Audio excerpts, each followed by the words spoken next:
예, 제가 지난주 설교를 하면서 집에서 이렇게 제가 한 설교를 저는 꼭 들어봅니다. 몇 번씩 들어봅니다. 지난주에 주인공이 누구였습니까? 삭개오였습니다. 예, 삭개오였는데 삭개오와 더불어 저를 헷갈리게 했던 사람이 누구였습니까? 나사로였습니다. 예, 제가 조심한다고 했는데 지난 설교를 들어보니까 한 3번, 4번 정도는 헷갈렸어요. 삭개오가 들어가야 되는데 나사로가 들어간 부분이 있더라고요.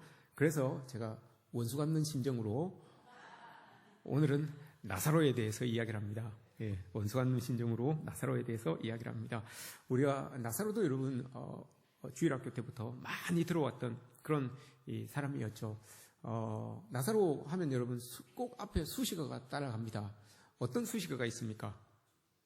거지 나사로, 네, 거지 나사로.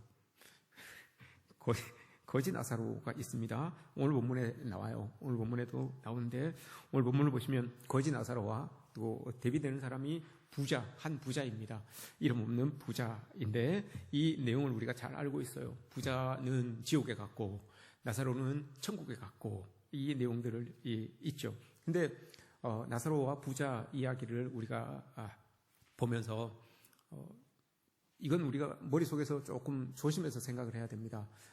뭐냐 하면 부자는 지옥에 가고 가난한 사람은 천국에 가고 나사로는 천국 갔고 부자는 지옥에 갔다라고 하는 이것을 우리가 알 수 있죠. 그런데 이걸 생각하기 이전에 나사로에게 천국에 갈 만한, 천국에 갔을 만한 믿음이 있냐, 또 부자가 지옥에 갈 만한 그 믿음이 없었느냐, 이 부분에 대해서는 여러분 본문에 안 나와요. 본문에 나사로가 믿음이 있어서 천국을 갔고 부자가 믿음이 없어서 지옥 갔다라고 하는 내용이 안 나와요. 천국 설교를 할 수는 있지만 너무 깊이 이 믿음에 대하여서 나사로의 믿음과 부자의 믿음 없음 이걸 이제 이야기하는 것까지는 우리가 나가는 데는 조금 좀 조심을 해야 된다라고 하는 것을 우리 마음속에 새겨야 됩니다. 그리고 무조건 부자는 천국 못 가고 가난한 사람은 천국 가고 이렇게 또 해석을 해서도 안 됩니다. 부자 중에도 여러분 천국 가는 사람들이 엄청 많아요. 오늘 본문에도 나오면 여러분 등장인물이 3명이잖아요. 누구입니까? 나사로와 부자와 또 한 명 아브라함이에요. 아브라함은 여러분 부자입니까? 아닙니까? 부자잖아요. 그런데 여기 천국 가 있잖아요. 그죠? 그러니 부자라고 천국 못 가고 가난한 사람이라고 지옥 안 가는 것도 아니에요. 부자도 천국 갈 수 있고 가난한 사람도 지옥 갈 수 있어요. 이걸 여러분 먼저 우리 속에 생각하고 천국은 부자들은 못 가는구나.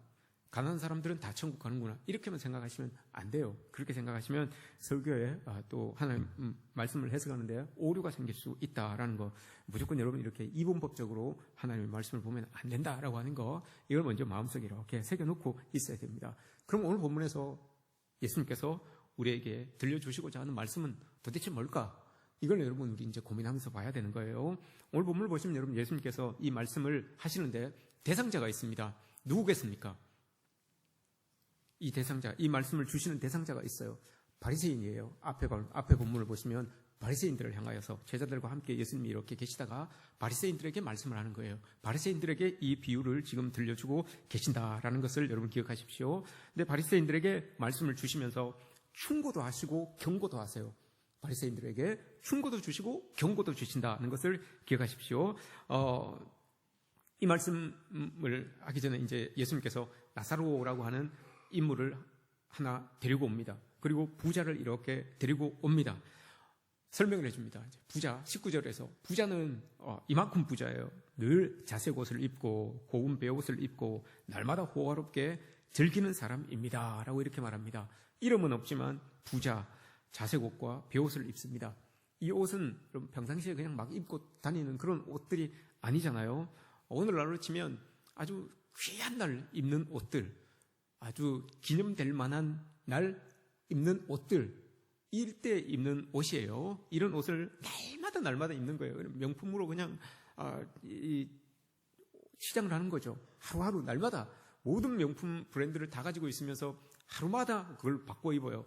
막 1,000만 원짜리, 2,000만 원짜리 뭐 이렇게 하루마다 바꿔 입는 그런 사람, 너무너무 호화로운 사람이에요. 여기서 여러분 이 사람은 호화롭게 즐겼다라고 하잖아요. 19절 말씀에서 즐기더라 라고 이렇게 말씀하시잖아요. 이 즐기더라 라고 하는 말씀이 잠기다 이 말이에요. 푹 빠져 있다 이 말입니다. 푹 빠져 있어서 다른 여력이 없어요. 이 사람은 다른 데 사용할 시간이 없어요. 왜냐? 여기에 푹 잠겨 있어서 자기가 가지고 있는 그 부를 소진하기 위하여서 사는데도 바빠요. 시간이 없어요. 딴 데 시간을 쓸 데가 없어요. 그거 쓰느라고. 자기가 가지고 있는 그 부함을 써버리느라고 딴 데 시간이 없어요. 우리도 좀 이랬으면 좋겠죠. 내가 가지고 있는 것들을 그거 써버리는데 시간 들이느라고 딴 데 시간을 할애를 못해요. 예배도 못 드리고 다른 애들도 못 돌보고 자기가 가지고 있는 거 그거 부한 거 그거 쓰는 데만 시간이 필요한 거예요. 이 부자가 그런 상황에 지금 있는 거예요. 자기가 가지고 있는 것 계속해서 써도 이게 소진이 안 되는 거예요. 너무너무 많아서 소진이 안 되는 거예요. 푹 잠겨져 있는 그런 모습의 이 사람이다 하는 거죠. 그러니 여러분 이 부자가 예배 드릴 시간이 있었겠습니까? 하나님을 찾아서 기도할 시간이 있었겠습니까? 구제할 시간이 있었겠습니까? 금식할 시간이 있었겠습니까? 없어요. 이거 자기가 가지고 있는 이거 쓰는 데만 시간을 다 할애해도 다 못 써요. 다 부족한 거예요. 푹 잠겨 있는 이 모습인 거죠. 그런데 그에 비해서 여러분 나사로를 예수님께서 말씀해 주십니다. 근데 이 나사로는 어떤 나사로입니까? 이 나사로의 모습을 보세요, 여러분. 한 끼 때문에 걱정하는 사람이에요. 한 끼 때문에 걱정하고 더군다나 아픈 몸 때문에 괴로운 사람이에요. 몸도 아프고 배도 고프고 삶의 자리가 너무너무 참 넉넉하지 않은 그런 모습으로 살아가는 사람이 이 나사로라고 하는 사람입니다. 여기서 여러분 질문 하나 하겠습니다. 이 부자는 왜 지옥에 갔다고 생각하십니까? 이 부자는 자기 것 가진 거 잘 쓰고 잘 입고 잘 먹고 있는데 왜 지옥에를 갔을까요? 힌트 20절이 힌트입니다. 20절에 말씀을 주십니다. 그런데 나사로라 이름하는 한 거지가 헌데두성이로 그의 대문 앞에 버려진 채라고 이렇게 말씀하고 있습니다. 오늘 본문의 키워드는 여러분 대문입니다. 그리고 구렁텅이입니다. 대문과 구렁텅이 잘 기억하시기 바랍니다. 하나님은 여러분 우리들에게 사명을 주셨죠. 믿는 사람으로서 이 땅을 너희들 어떻게 살아가야 된다라고 우리에게 사명을 주셨습니다. 하나님도 사랑하고 이웃도 사랑하고 그렇게 지내야 된다라고 우리에게 말씀을 해주셨습니다. 하나님께서 예수님께서 이 땅을 떠나실 때 제자들에게 명령하시기를 너희는 모든 족속으로 제자를 삼아서 아버지와 아들과 성령의 이름으로 세례를 주고 사마리아와 땅끝까지 이르러서 내 증인이 되라 라고 이렇게 예수님께서 말씀을 하셨습니다. 제자들에게 그렇게 말씀하셨어요. 우리 삶의 자리에서부터 이게 확장되어 나가는 그런 이 전도의 범위이죠. 하나님 말씀의 확장성을 이야기하는 거예요. 저 세상 끝날까지 가기 위해서는 여러분 그냥 세상 끝날에 툭 던져지는 게 아니라 세상 끝에 툭 던져지는 게 아니라 내 삶의 자리에서부터 여러분 쭉 이렇게 확장되어 가는 거예요. 대문 앞에서 내 집 대문 앞에서부터 복음의 삶이 시작되는 거예요. 이걸 여러분 오늘 우리에게 말씀해 주고 있는 거예요. 하나님은 여러분 우리에게 사명을 주셨지만 세계 열방을 막 변화시켜라. 세계 열방을 너희들이 다 품고 기도해라. 세계 열방을 너희들이 막 복음화시켜라. 이걸 먼저 말씀하신 게 아니에요, 여러분. 우리에게 하나님께서 사명을 주실 때는 내 집 대문 앞에 있는 사람부터 여러분 책임지는 거예요. 내 집 대문 앞에 있는 사람, 버려진 사람, 내가 손 내밀면 닿을 만큼 거리에 있는 사람, 내가 눈을 들어서 이렇게 보면 보여지는 그 사람, 거기에서부터 여러분 우리의 복음의 삶은, 믿는 자의 삶은 시작이 되어야 되는 겁니다. 근데 오늘 본문 말씀을 보시면 여러분 참 부자가 냉혹합니다. 부자의 냉혹함이 오늘 보여지잖아요. 자기 대문 밖에 여러분 나사로가 버려진 채 이렇게 있어요. 버려진 채 배도 고프고 아픈 데도 있고 버려진 채 이렇게 있습니다. 근데 그 모습이 너무 안타까웠던지 개가 와서 이렇게 와서 나사로의 흔들을 이렇게 핥아줍니다. 개가 이렇게 와서 나사로가 아파하고 있으니까 진물이 이렇게 나니까 그걸 이렇게 핥아주고 있는 그런 모습을 보게 되는 거죠. 이 나사로는 부자의 상에서 오늘 21절에서 부자의 상에서 떨어지는 것으로, 여러분 이게 우리는 마태복음에도 이런 내용이 있잖아요. 마태복음 15장에 보시면 부자의 상에서 떨어지는 것으로 떨어지는 것을 개가 취할 수 있습니다라는 그 여인의 고백이 있잖아요. 그것으로 해서 우리는 뭐 부자가 먹다가 흘리는 것, 이걸 생각할 수 있어요. 부스러기가 이렇게 떨어지면 그거 이렇게 주워서 먹지 않을까 이렇게 생각하는데, 오늘 본문에서 부자의 상에서 떨어지는 것으로라고 하는 이 말은 여러분 쓰레기예요. 쓰레기. 부자가 다 먹고 음식 쓰레기처럼 해서 버리는 거, 이게 여러분 부자의 상에서 떨어지는 것으로라고 하는 거예요. 나사로는 여러분 이걸로라도 배를 채우고 싶었던 거예요. 이거로라도 자기의 삶을 영위해 나아가고 싶었던 거예요. 그 음식 쓰레기를 가지고 뒤집으면서 살아갔던 사람이 나사로였어요. 그 모습이 너무 안타까워서 여러분, 개가 와서 이 나사로의 헌대를 이렇게 핥아주고 있는 그런 이 모습이 오늘 본문에서 이렇게 보여지잖아요. 개가 여러분 이렇게 한번 여러분들 이렇게 개하고 개를 한번 이 반려견으로 키워보시는 분들은, 개들이 여러분 우리 이렇게 와서 막 이렇게 핥아주잖아요. 뭐 손도 핥고 얼굴도 핥고 막 이렇게 하잖아요. 근데 항균 펩타이신이라고 하는 게 이 개침에 있대요. 개침에 그런 게 있대요. 그래서 소독도 되고 어떤 항균 작용을 한다고 해요. 이걸 어떤 이 하버드 대학교의 교수님이, 로렌스 스테이저라고 하는 교수님이 이 본문을 읽고 이 연구를 했대요. 연구를 해서 진짜 이런 게 있나 싶어갖고 연구를 했대요. 근데 있는 거예요. 항균 펩타이신이라고 하는 게 이 개침에 있는 거예요. 그러다가 이스라엘 저 팔레스틴 지방에 베네키아 지방을 이렇게 발굴하다가 개의 무덤 같은 이제 개의 유해들이 막 쌓여있는, 황금 쌓여있는 그곳을 발견했는데, 그곳이 예전에 병원이었다는 거예요. 이 개들이 이 항균 펩타이신 이것 때문에 의학용으로 사용이 됐다라고 이렇게 발견을 했어요.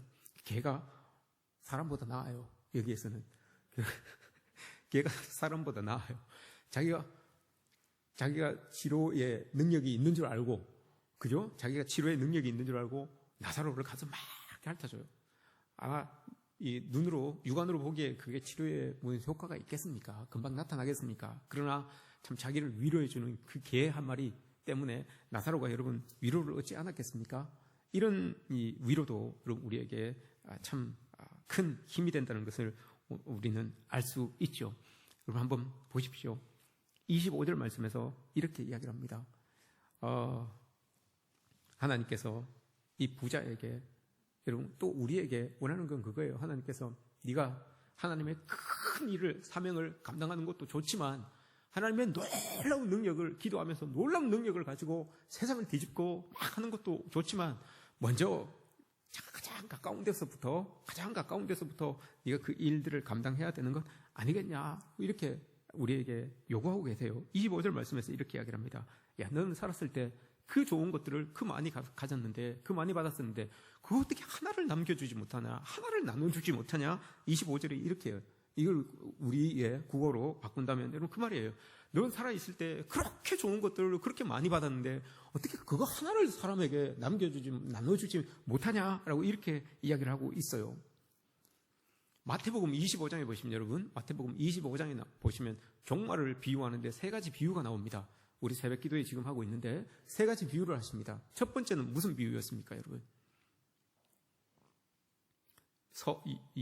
처녀들 비유를 합니다. 등을 준비한 처녀들 비유를 하고요. 두 번째는 달란트 비유를 합니다. 달란트, 5달란트, 2달란트, 1달란트 받은 사람을 비유합니다. 그리고 마지막에 양과 염소를 비유합니다. 양과 염소. 마지막 때가 되면 하나님께서 오셔서, 예수님께서 오셔서 사람들을 구분하는데 양과 염소로 구분합니다. 양은 의로운 사람이고 오른쪽에, 의로운 양과 같은 의로운 사람이 오른쪽에 있고, 염소 같은 의롭지 못한 사람들은 왼쪽으로 이렇게 딱 구분이 돼요. 딱 구분이 되는데 오른쪽에 있는 사람들이 물어봅니다.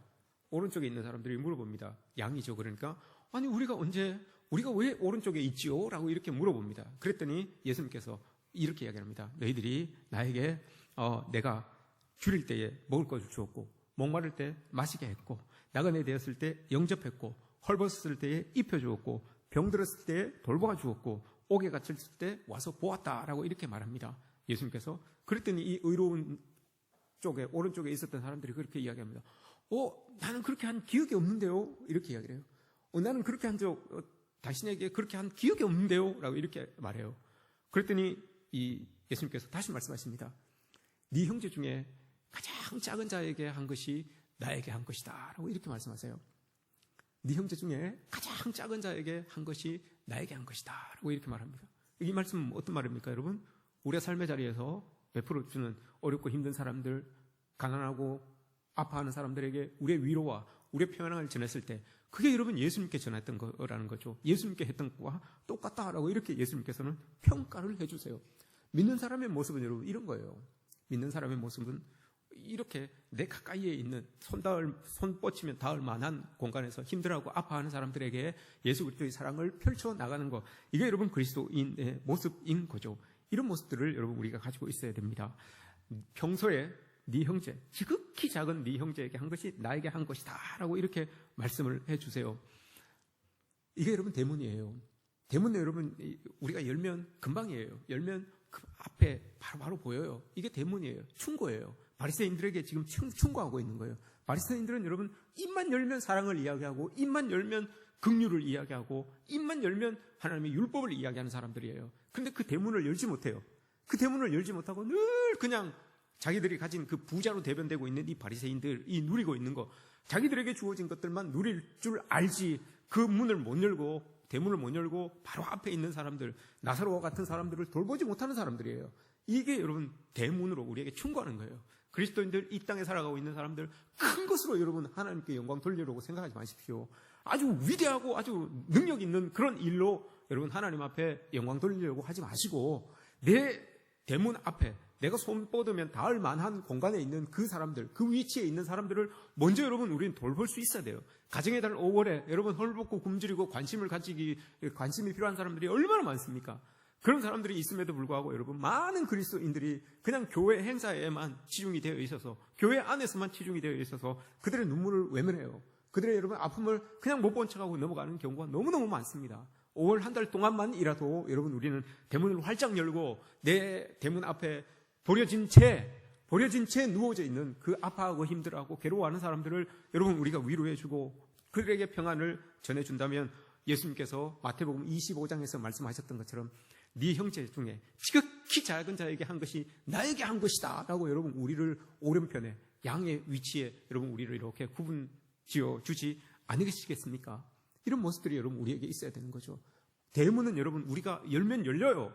그런데 대문과 이건 충고예요. 충고는 받아들이면 되는 거예요. 그런데 이 충고가 받아들이지 않고 넘어서면 어떻게 되냐? 이건 구렁텅이가 되는 거예요. 구렁텅이는 여러분 우리가 열지 못해요. 넘어가지도 못해요. 오늘 본문에 보시면 왜 여러분 구렁텅이는 우리가 열지 못하고 넘어가지 못합니까? 이거는 대문의 결과예요. 대문의 결과물이에요. 대문을 연 사람과 대문을 열지 못한 사람들의 결과물이 구렁텅이에요. 구렁텅이 이쪽과 구렁텅이 저쪽. 이게 여러분 대문을 열고 대문을 못 열고 한 사람의 결과물이기 때문에 이건 더 이상 우리가 이 구렁텅이는 어떻게 메울 수가 없어요. 그래서 오늘 말씀을 하고 있는 거예요. 열지 못합니다. 이게 결과물이기 때문에 그런 겁니다. 부자가 여러분 아브라함에게 부탁을 합니다. 나사로를 보내서 내 형제가 5명이 있는데 나사로를 보내서 그 형제들에게 하나님의 복음을 좀 이야기해줘라 하고 그러면 그들이 알고 나처럼 이 구렁텅이 이쪽 너머에서 저 천국을 바라보고 후회하진 않을 것 아니냐, 그 대문을 활짝 열고 살아가지 않겠냐 이렇게 이야기를 해줘요. 그러나 못한다, 그렇게 못한다라고 말합니다. 31절 말씀을 보시면 모세와 선지자들에게 듣지 않았던 사람들은 죽은 자가 살아나서 가도 듣지 않는다라고 이렇게 이야기를 합니다. 모세와 선지자는 여러분 누굽니까? 뭘 이야기합니까? 하나님의 말씀과 하나님의 은혜를 이야기하는 거예요. 하나님의 말씀과 하나님의 은혜로 충분히 할 수 있지만 그것으로 안 하는 사람은 죽었던 사람이 살아나서 가서 이야기해도 안 듣는다는 거예요. 죽었다가 살아나서 이거 누굴 이야기합니까? 예수 그리스도를 이야기하는 거예요. 바리새인들에게 이야기하는 겁니다. 바리새인들에게 너희들이 모세와 선지자들 하나님의 말씀과 율법 이걸 너희들이 늘 묵상하며 살아가고 있는데도 불구하고 하나님의 백성답게 살지 못하는데 너희들 면전에 있는 이 예수 그리스도가 너희들에게 이야기한다고 너희들이 듣겠니? 이걸 지금 이야기하고 있는 거예요. 하나님의 말씀대로 살아간다고 하지만 하나님의 말씀대로 살아가지 못하는 사람들에게는 예수님이 살아와서 우리들에게 이야기해도 여러분 그거 안 된다는 거예요. 그걸 이야기하는 거예요. 하나님의 말씀으로 우리에게 충분히 말씀해 주셨음에도 불구하고 안 되는 거, 이게 대문을 열지 못하는 사람들의 모습이다라고 이렇게 말하고 있는 겁니다. 이런 모습들이 여러분 우리 5월 한 달 동안에 좀 없어졌으면 좋겠습니다. 우리 서로에게 대문을 이렇게 좀 활짝 열고 좀 받아들이고 관심을 가져주시고 이렇게 하는 모습들이 우리에게 좀 있어야 되는 것 아니겠습니까? 너무 여러분들에게 하나님께서 주신 것이 많아서 좋은 것들을 여러분들이 받은 게 너무너무 많아서 여러분 그거 쓰느라고 그거 여러분 즐기느라고 눈 돌릴 겨를이 없으십니까? 어떠십니까 여러분? 눈 돌릴 겨를이 없습니까? 그거 쓰느라고?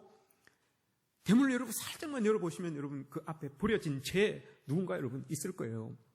록펠러, 우리가 잘 알고 있는 록펠러라고 하는 사람이 있죠. 이 사람이 여러분 한때는 미국 돈의 3%를 가지고 있었던 사람이에요. 미국 돈의 3%. 얼마만큼 많았겠습니까, 여러분? 그죠? 미국 돈의 3%면 상상도 못하죠. 얼마라고 하면 우리가 계산이 되겠습니까? 그만큼 있었어요. 그런데 50대 중반에 이 사람에게 병이 왔어요. 암이 왔어요. 암이 와가지고 이제 곧 의사가 시한부를 선언합니다. 당신 1년밖에 못 삽니다. 라고 이렇게 이야기를 해요. 미국 돈의 3%를 가지고 있으면 뭐합니까, 여러분? 그거 끌어모으느라고, 또 그거 쓰느라고 막 아등바등 모으고 했는데 미국 돈의 3%를 가지고 있는 그 사람인데 1년밖에 못 살아요. 엄마가 이야기를 합니다. 야, 이제 너 어떡할래? 이제 1년밖에 못 산다고 했는데 너 네 마음대로 살아라. 1년 이제 네 마음대로 살아라. 이렇게 말하지 않고 엄마가 네 마음대로 살아라. 이렇게 이야기하지 않고 그 엄마가 여러분 믿음의 어머니예요. 이 어머니가 록펠러에게 이렇게 이야기를 합니다. 야, 너 이제 1년밖에 살지 못하니까 하나님의 일을 위하여서 마음껏 한번 하나님의 일을 한번 해봐라. 네가 가지고 있는 거 이렇게 좋은 것들이 많은데 마음껏 한번 하나님의 일을 한번 해봐라. 이렇게 이야기를 했대요. 그 얘기를 딱 듣고 이 록펠러라고 하는 사람이 제일 처음 한 일이 있어요. 미국에 여러분 맨하탄 리버사이드 교회를 지었어요. 교회 사진 올려 놓았는데 한번 보여주시겠습니까? 저걸 지었어요. 예쁘죠? 대리석으로 쫙 지었어요. 제일 처음 그 소리를 듣고 하나님의 교회를 딱 지어놨어요. 그리고 가지고 있었던 그걸 가지고 쫙 쓰기 시작합니다. 쫙 쓰기 시작해요. 1년이 다 돼갔어요. 1년이 지났어요. 그리고 나서 여러분 43년을 더 삽니다. 43년을 더 살고 나서 여러분 아까웠겠습니까 그게? 자기가 난 1년밖에 못 산다고 해가지고 막 이렇게 했는데 43년을 더 산 거예요. 43년 동안 여러분 쓰고도 남음이 있는 하나님의 일들을 이 록펠러라고 하는 사람이 감당했어요. 그렇지 않았다면 여러분 이 사람은 분명히 구렁텅이 이쪽에 있었을 거예요. 구렁텅이 이쪽에서 저쪽에 있는 사람들을 향하여서 물 한번 나에게 찍어줬으면 하는 그런 마음으로 여러분 바라보고 살아갔을 이 구렁텅이에 있었을 수 있는 이 사람이었죠. 그러나 여러분 그 한마디를 듣고 여러분 구렁텅이 저쪽으로 넘어간 거예요.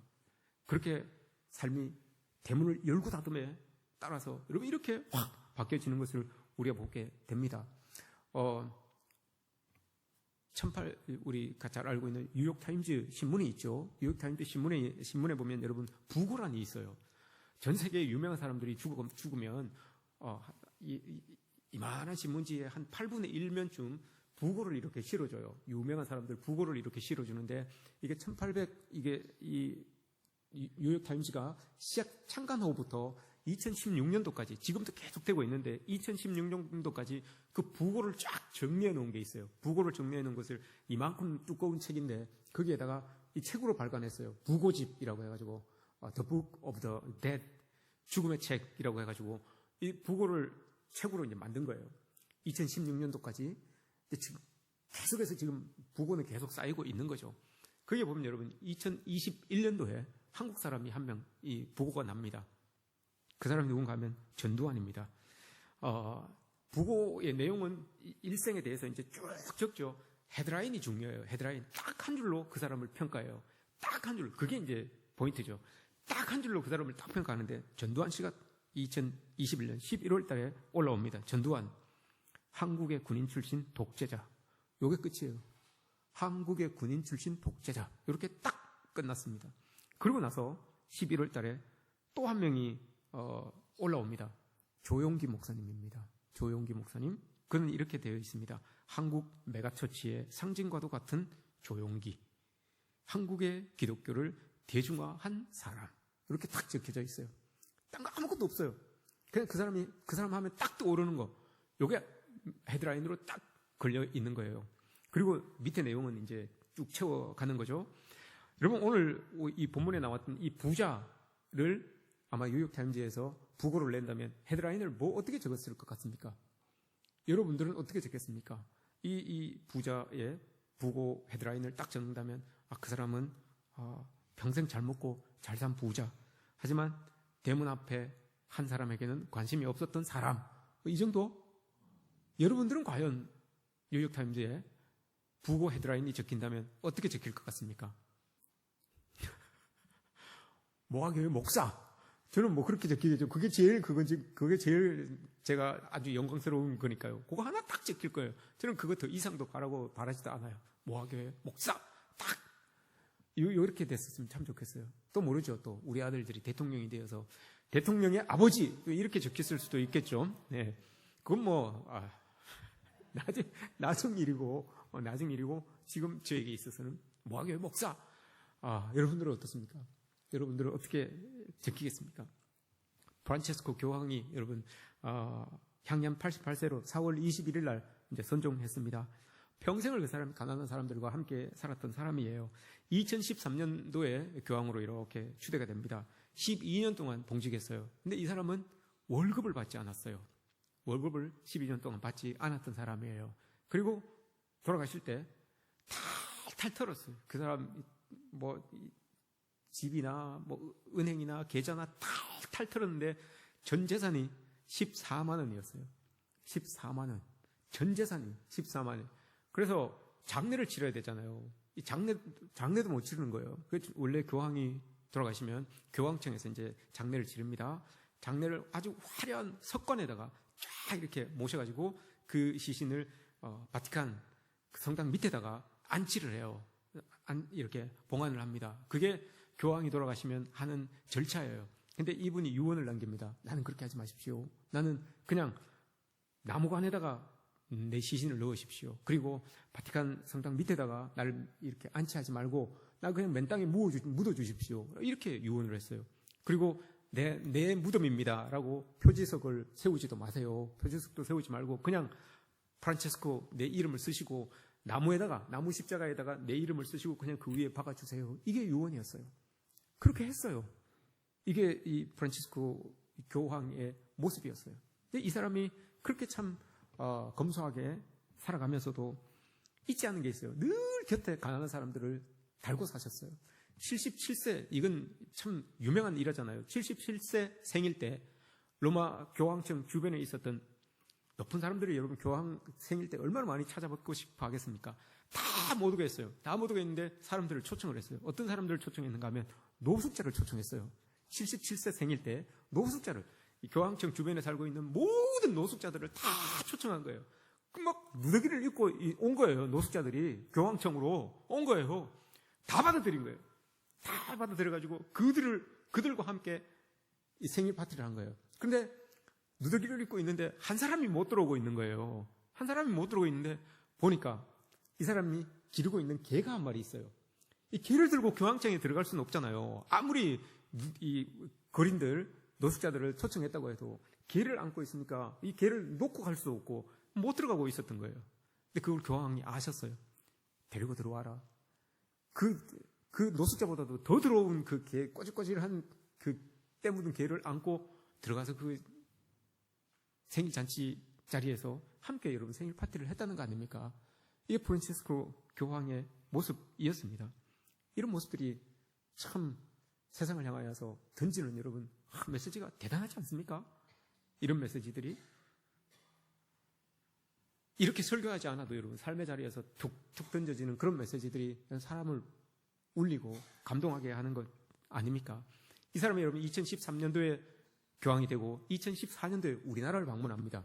우리나라로 여러분 천주교 교세가 크잖아요. 천주교 교세도 크고 교황청 쪽으로 우리 주교님들이 가 계시는 분들도 계시잖아요. 그래서 아주 위상이 높아요. 그래서 2014년도에 우리나라를 오세요. 우리나라를 오셔가지고 8월 15일이 성모 마리아 성천 대축일이에요. 그래서 잠실 주경기장에서 이 미사를 가지게 되어 있었어요. 8월 15일이 8월 14일 날 8월 13일 날 도착을 해서 8월 14일 날 퍼레이드를 합니다. 13일 날 도착을 했는데 그 사람이 교황이 오면 여러분 대통령보다도 더 의전이 강해요. 우리나라에서 최고급 의전차를 딱 이제 내놓습니다. 딱 내놓는데 이 교황이 뭐라고 하는가 하면 아니에요. 나는 대중교통을 이용할게요. 라고 이렇게 이야기를 합니다. 대중교통을 이용할게요. 라고 해요. 아이, 그건 도저히 안 됩니다. 그거는 안보 차원이나 당신 이 보호 차원에서도 그건 안 됩니다. 라고 했어요. 그랬더니 이분이 뭐라고 이야기하는가 하면 그러면 한국에서 제일 작은 차를 나에게 주십시오. 나의 의전차로 주세요. 라고 이렇게 이야기를 합니다. 그래서 여러분, 그때 당시만 해도 우리나라에서 제일 작은 소형차가 뭐였습니까? 소울이었어요. 기아 소울. 그걸 자기가 타고 간다고, 운전수도 안 쓰고 자기가 끌고 다닌다고 이야기한 거예요. 근데 그건 안 되잖아요. 그래서 운전자를 한 명 붙여줬어요. 이 모습이에요. 소울 타고 다니는 모습이에요. 반짝반짝하니까 여러분 차가 되게 좋아 보이죠? 우리나라에서 제일 작은 차예요. 저 뒤에서 여러분 소울 타고 지금 퍼레이드를 하는 거예요. 사람들에게 손 흔들고 가는 거예요. 던지는 메시지가 여러분 크지 않습니까? 저 쭉 가다가 퍼레이드를 하고 가다가 한 무리를 만납니다. 어떤 무리를 만났는가 하면 세월호 유가족들을 만나요. 세월호 유가족들을 딱 만나는데 내려가지고 가요. 내려가지고 가서 이야기를 듣습니다. 이야기를 듣고 있는데 이야기를 듣다가 그 추모 리본 있잖아요. 노란 추모 리본에 대해서 알아요. 그래서 자기가 그 추모 리본을 단다고 해요. 그랬더니 옆에서 통역하고 있는 사람들이 이렇게 이야기를 합니다. 아유, 교황님, 이 나라에서 지금 시기적으로 좀 민감한 사안이라서 그거 안 했으면 좋겠습니다. 라고 이렇게 이야기를 해요. 그런데 여러분, 이분이 달아요, 그걸 달고 8월 15일 대축일에 많은 그 잠실운동장에 모여있는 사람들이 있잖아요. 색깔이 다 다르잖아요. 그걸 하고 나왔어요. 그 사진이 있어요, 여러분. 저게 대축일에 했던 거예요. 저걸 하고 나왔어요. 그리고 유명한 말을 한마디 합니다. 저분이 유명한 말을 해요. 그거 정치적으로 조금 민감한 사안입니다. 라고 이렇게 이야기를 했거든요. 사람들이. 그랬더니 저분이 아주 유명한 말을 해요. 인간의 고통에는 중립은 없습니다. 이렇게 딱 이야기를 해요. 인간의 고통과 아픔에는 중립이 없습니다. 이렇게. 이쪽도 저쪽도 인간의 아픔 속에는, 인간의 고통 속에서는 여러분 다 아우를 수 있지 않습니까? 우리가 이쪽에 있어도 저 사람 아파하면, 우리가 이쪽에 있어도 저 사람 아픔을 보고 다 우리가 감싸줄 수 있지 않습니까? 이게 우리 인간이지 않습니까? 이렇게 저분이 이야기를 한 거예요. 예수님께서 여러분 우리에게 가르쳐 준 것도 저런 것 아닙니까, 여러분? 예수님께서 그리스도인들에게 가르쳐 준 게 여러분 저런 거죠. 먼 나라 가서 하나님의 큰 일을 이루는 것보다도 지금 내 곁에, 내 대문 바로 앞에서 여러분 굶주리고 헐벗고 아파하고 괴로워하고 눈물을 흘리고 힘들어하는 자들, 여러분 그들에게 하나님의 마음을 가지고 품어줄 수 있고 손잡아줄 수 있고 그 눈물을 닦아줄 수 있다면 이거보다도 여러분 더 큰 하나님의 메시지가, 그리스도의 메시지가 여러분 어디 있겠습니까? 가정의 달 5월에 여러분 우리가 이거 감당해야 되는 것 아니겠습니까? 예수님의 비유가 여러분 마태복음에만 50개가 넘게 나옵니다. 특별히 우리가 잘 알고 있는 비유만 해도 28개가 넘습니다. 근데 그 말씀을 쭉 읽어보시면 이름이 없어요. 주인공들 중에, 주인공으로 나오는 사람 중에 이름이 없어요. 씨 뿌리는 자의 비유, 탕자의 비유, 양과 염소의 비유, 열처녀 비유, 다 이름이 없어요. 이름 나오는 사람은 유일하게 나사로밖에 없어요, 여러분. 나사로의 이름이 뜻이 뭘까요, 여러분? 나사로의 이름, 하나님께서 도우시는 자라는 뜻이에요. 하나님께서 도우시는 자. 하나님 편에서 봤을 때는 하나님께서 도우시는 자이지만 나사로에서 봤을 때는, 나사로의 입장에서 봤을 때는 여러분 이 나사로, 엘 나자르라고 하는 이 말은 하나님을 절대 신뢰하는 사람이란 뜻이에요. 여러분 보세요. 우리가 여러분 신앙생활 하잖아요. 하나님을 절대 신뢰하잖아요. 그런데 여러분 부자가 못 되고 나사로처럼 될 수도 있어요. 가난하고 병들고 아프고 힘들 때도 있어요. 우리가 그렇게 될 수도 있다고요. 하나님을 100% 신뢰하는 사람임에도 불구하고 엘 나자르, 나사로라는 이름이 그거예요. 나사로가 여러분 하나님을 100% 신뢰함에도 불구하고 남의 집 대문 앞에 펴려져서 아픔을 여러분 자기 손으로 아파야 되고 배고파야 되고 이런 상황에 처해질 수 있어요. 우리 여러분 다 그럴 수 있어요. 그리스도인, 왜 난 그리스도인인데 잘 안 되나? 여러분 그럴 수 있다니까요. 오늘 말씀 보세요. 엘 나자르, 하나님을 100% 신뢰하는 사람이에요. 그럼에도 불구하고 여러분 이렇게 대문 앞에 버려져 있잖아요. 그런데 하나님이 그냥 안 두시잖아요. 결국은 어떻게 됩니까? 이 사람이 여러분 천국 갔잖아요. 이 사람 천국 갔잖아요. 하나님을 100% 의지하는 사람은 천국 가요. 마태복음 5장 3절에서 심령이 가난한 자는 복이 있나니 천국이 저희 것임이라 그렇게 말씀하셨잖아요. 나사로가 그런 사람 아니겠습니까, 여러분? 참 삶의 자리는 너무너무 가난하고 힘들었지만 하나님을 의지하는 사람으로서 천국 가 있는 이 나사로의 모습, 우리의 모습이 되었으면 좋겠습니다. 우리가 여러분 이런 모습으로 살아갔으면 좋겠습니다. 오늘 제가 아침에 부랴부랴 우리 찬양 인도하시는 집사님에게 꽃들도라고 하는 찬양을 좀 같이 회중하고 같이 찬양을 했으면 좋겠습니다 라고 했어요. 그래서 불러주셨잖아요. 꽃들도. 원래 여러분 이 찬양이 일본 찬양이에요. 일본 찬양. 일본은 여러분 보고마율이 웬만한 무슬림 지역보다도 더 낮아요. 0.02%예요. 일본을 가보시면 여러분 잘 눈에 띄지 않는 게 교회 건물이에요. 교회 건물이 거의 없어요. 거의 없는데 가끔가다 한 번씩 교회 건물이 이렇게 보일 때가 있어요. 꽃들도라고 하는 이 내용이 이런 거예요. 이곳에 생명샘이 터져나면 우리가 지금 눈물 골짜기를 지나고 있는데 일본 사람이 지은 건데 일본의 사람이 우리가 지금 눈물 골짜기를 지나고 있는데 아직 생명샘이 터지지 않았습니다. 사람이 없어요. 믿는 사람이 없어요. 눈물 골짜기는 지나가고 있는데 어렵고 힘든 상황은 지나가고 있는데 아직 하나님 생명샘이 터지지 않았어요. 그래서 사람이 없는 거예요. 그리고 뒤에 여러분 후렴 부분에 꽃들도 구름도 바람도 넓은 바다도 찬양하라 찬양하라 이 말이 나오잖아요. 왜 여러분 꽃들도 구름도 바람도 넓은 바다도 찬양하라라고 이렇게 이야기하는지 아세요? 우리 친구가 얼마 전에 일본으로 선교사로 갔어요. 그 친구가 여러분 이 찬양을 저에게 해석해 줬어요. 왜 뒤에 우리가 참 은혜 받으면서 부르는 노래가 있는데 찬양이 있는데 그 뒤에 꽃들도 구름도 바람도 넓은 바다도 찬양하는지 아냐고 그렇게 이야기를 합니다. 왜 그런 것 같습니까, 여러분? 생명샘이 터져나기를 원하면서 여러분 교회에서 예배를 드리지만 사람이 없어요.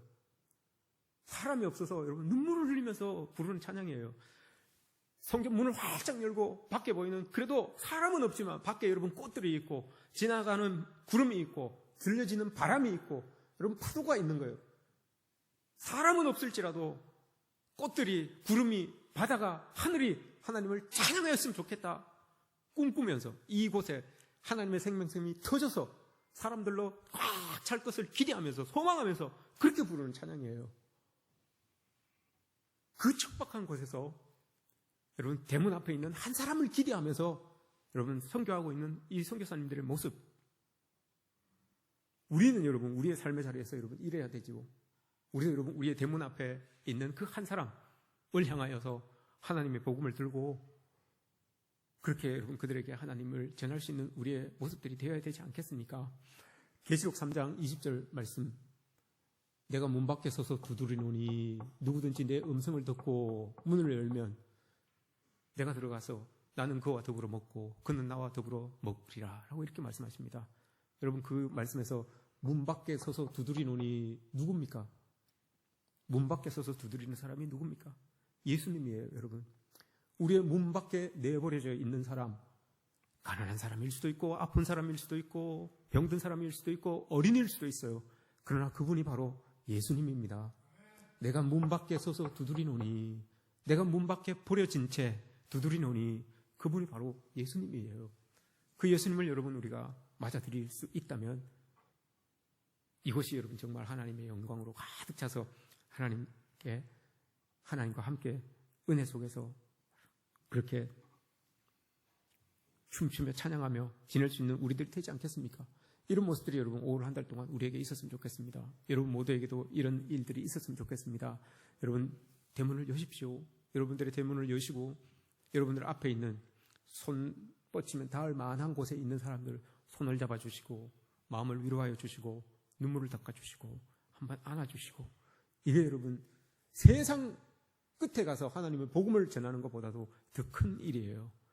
이 큰 일들을 이루면서 여러분 우리는 점점 더 멀리 더 넓게 하나님의 나라를 확장해 나가는 거죠. 이런 삶 가운데 하나님의 은혜가 여러분들 모두에게 있어지기를 주님의 이름으로 축복합니다.